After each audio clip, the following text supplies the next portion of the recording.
Salutations, fellow nerds. I'm Rick Y, the Wise Guy, and today is January 31st, 2025. New information has come out in regards to the tragic events this week in Washington, D.C., and they're actually something I was discussing offhand earlier with one of my friends.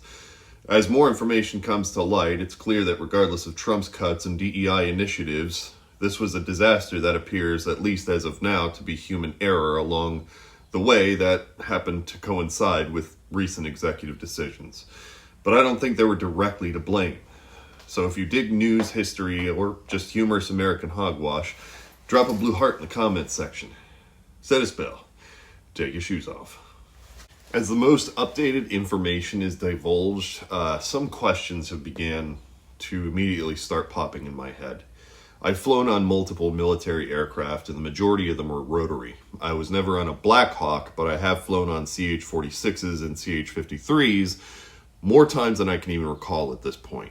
And while I'm not a pilot, I used to love getting into the air with the Marines and watch as they operated what have always been some pretty awesome aircraft. The CH-53 has a very special place in my heart specifically. Some of the most interesting qualities that I noticed were the number of people necessary to make sure everything was working well and safety was maintained. At every instance, there were 2 crew chiefs at the very least, and a co-pilot and a pilot. I can't remember ever flying with fewer than 4 crew members, so when I heard that there were only 3 on this Black Hawk that evening, the first immediate red flag popped up in my mind, but I couldn't really have told you why. It was just a discrepancy that kind of hit me, and little did I know that may have actually been one of the contributing factors in this disaster. Also, it was nighttime, and there were tons of lights, some moving, some stationary, that can easily confuse the view of a pilot. And if they were wearing NVGs or night vision goggles, one of the most difficult parts of using those is that they really screw with your depth perception. Some pilots can fly with them just fine, while others try not to rely on them. However, given the time, I would imagine that may have at least played a small role in this. There are tons of occasions where birds go down because of human error presented by a lack of proper depth of view. Is it an issue? Yes. But is it something that we can fix at the moment? No, not really. I'm sure there are probably technologies out there as we speak trying to fix this glaring issue, but at the moment, it's like driving with VR goggles on. While possible, it still presents a mountain of challenges that would have not been there or relevant otherwise. A third possible issue was the height at which the aircraft was flying. Normally, while flying through Washington, D.C. over the Potomac River, from what I've read, there is a flight ceiling of around 200 feet for rotary aircraft on the specific pattern this aircraft happened to be taking. Unfortunately, the Black Hawk in question was flying at a height of apparently 350 to 400 feet.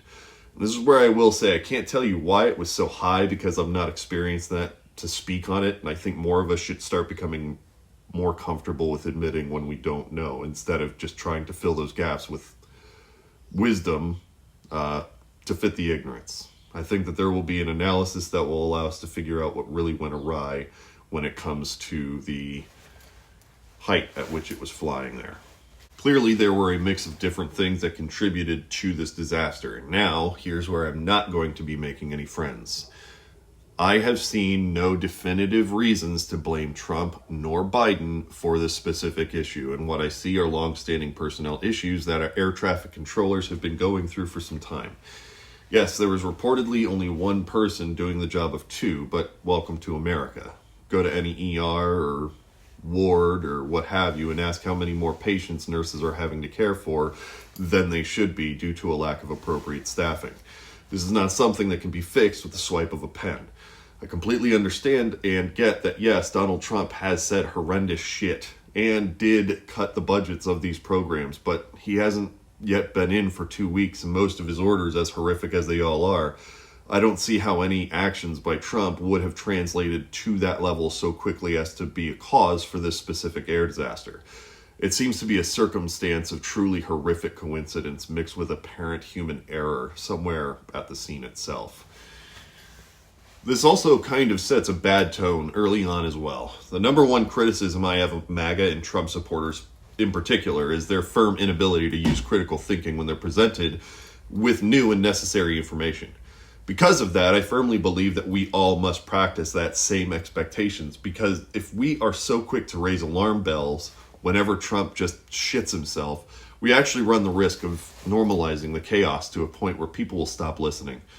We can very much go over how his travesty of a press conference following the disaster truly spoke on who he is as a person, from blaming people who aren't even in office to the new veil of the N-word DEI, all the way to demonizing disabled veterans and those suffering from mental illnesses that don't hinder their ability to perform the very tasks that every other American can. I don't want to cover his remarks because, frankly, I don't need to dignify his shittiness any more than it already has been. The response from the White House has been racist, it's been hateful, and it's been performative.